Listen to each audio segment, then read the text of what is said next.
Baik, Assalamualaikum warahmatullahi wabarakatuh. Izin Pak, perkenalkan nama saya Fahri Alfatiriski dengan NIM 2410942030. Kali ini saya akan melakukan presentasi terkait tugas yang Bapak berikan tentang pencemaran udara. Langsung saja kita masuk ke dalam materinya. Terkait pencemaran udara, kita mulai dengan sejarah pencemaran udara. Dimulai pada abad ke-18 hingga 19, awal munculnya polusi kota di perkotaan. Hal ini ditandai dengan revolusi industri yang memicu penggunaan batu bara masif di pabrik dan rumah tangga. Lalu, asap pabrik dan mesin uap menyebabkan polusi udara dalam skala besar. Dilanjutkan pada awal abad ke-20, terjadinya peningkatan emisi dari kendaraan, terutama dari mobil, yang menjadi penyumbang utama oksida nitrogen dan karbon monoksida di kota. Lalu polusi udara sudah menjadi masalah kesehatan publik pada masa ini. Dilanjutkan pada tahun 1960 hingga 1970, munculnya Undang-Undang Lingkungan pertama. Hal ini dikarenakan terjadinya kabut beracun London atau The Great Smoke of London pada tahun 1992 yang membunuh sekitar 12.000 orang, yang menjadi peringatan dunia tentang bahaya pencemaran udara ini. Sehingga Inggris pada waktu itu mengeluarkan Undang-Undang Udara Bersih pada tahun 1956. Lalu pada 1980 hingga 1990, globalisasi meningkatkan polusi industrial cepat di Tiongkok, India, dan Eropa Timur menyebabkan polusi partikulat meningkat. Lalu krisis hujan asam akibat SO2 dan oksida nitrogen merusak ekosistem di Eropa dan Amerika Utara. Lalu pada awal tahun 2000-an, pemahaman ilmiah semakin kuat terkait pencemaran udara ini, di mana penelitian menunjukkan PM2,5 atau partikulat halus sebagai penyebab utama penyakit pernapasan dan jantung. Lalu WHO memperkirakan 7 juta kematian dini per tahun akibat polusi udara. Lalu kondisi di masa kini, polusi udara dan perubahan iklim saling terkait. Kota seperti Delhi, Jakarta, dan Beijing menghadapi kabut kronis, mendorong aksi kebijakan mendesak.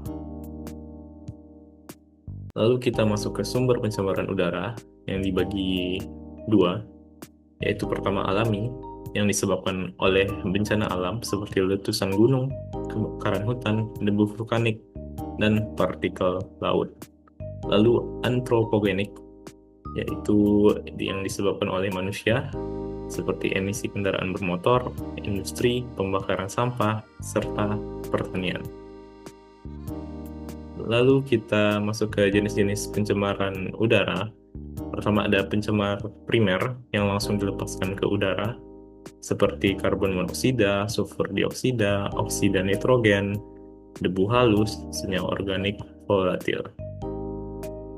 Lalu ada pencemar sekunder yang terbentuk dari reaksi kimia di atmosfer seperti ozon troposfer. Lalu ada juga H2SO4 dan HNO3.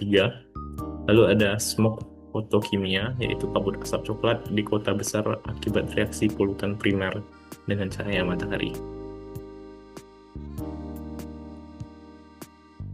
Lalu kita masuk ke dampak-dampak pencemaran udara. Yang pertama dari kesehatan, menyebabkan iritasi mata, hidung dan tenggorokan, gangguan pernafasan, risiko kanker, paru-paru, dan penyakit kardiovaskular, dan paling parah bisa menyebabkan kematian.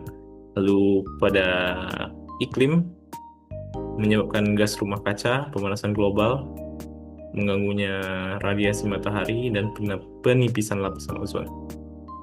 Pada lingkungan berdampak menyebabkan hujan asam, menurunkan kualitas tanah dan air, lalu juga merusak hutan dan hilangnya keanekaragaman hayati. Lalu dampaknya terhadap sosial ekonomi, yaitu biaya kesehatan masyarakat meningkat, produktivitas kerja menurun, dan kerugian ekonomi besar serta menurunnya kualitas hidup. Dan terakhir yaitu regulasi pencemaran udara di Indonesia. Dimulai dari undang-undang, terdapat Undang-Undang Nomor 32 Tahun 2009 tentang perlindungan dan pengelolaan lingkungan hidup, yang menjadi dasar hukum utama pengendalian pencemaran udara. Lalu ada peraturan pemerintah. Pertama, Peraturan Pemerintah Nomor 41 Tahun 1999 tentang pengendalian pencemaran udara. yang mengatur baku mutu udara ambien, emisi, dan sumber pencemar. Lalu ada peraturan pemerintah nomor 22 tahun 2021 tentang penyelenggaraan perlindungan dan pengelolaan lingkungan hidup yang memperbarui ketentuan termasuk emisi dan kualitas udara. Lalu terakhir ada Peraturan Menteri Lingkungan Hidup dan Kehutanan atau Permen LHK. Yang pertama yaitu Permen LHK nomor 14 tahun 2020 tentang baku mutu emisi untuk PLTU berbahan bakar batubara. Kemudian Permen LHK nomor 5 tahun 2014 terkait baku mutu emisi sumber tidak bergerak atau industri. Lalu Permen LHK nomor 20 tahun 2017 tentang baku mutu emisi gas buang kendaraan bermotor. Baik, sekian presentasi dari saya terkait pencemaran udara. Mohon maaf apabila ada kekurangan dan kesalahan. Saya sudahi. Wabillahi taufiq wal hidayah. Wassalamualaikum warahmatullahi wabarakatuh.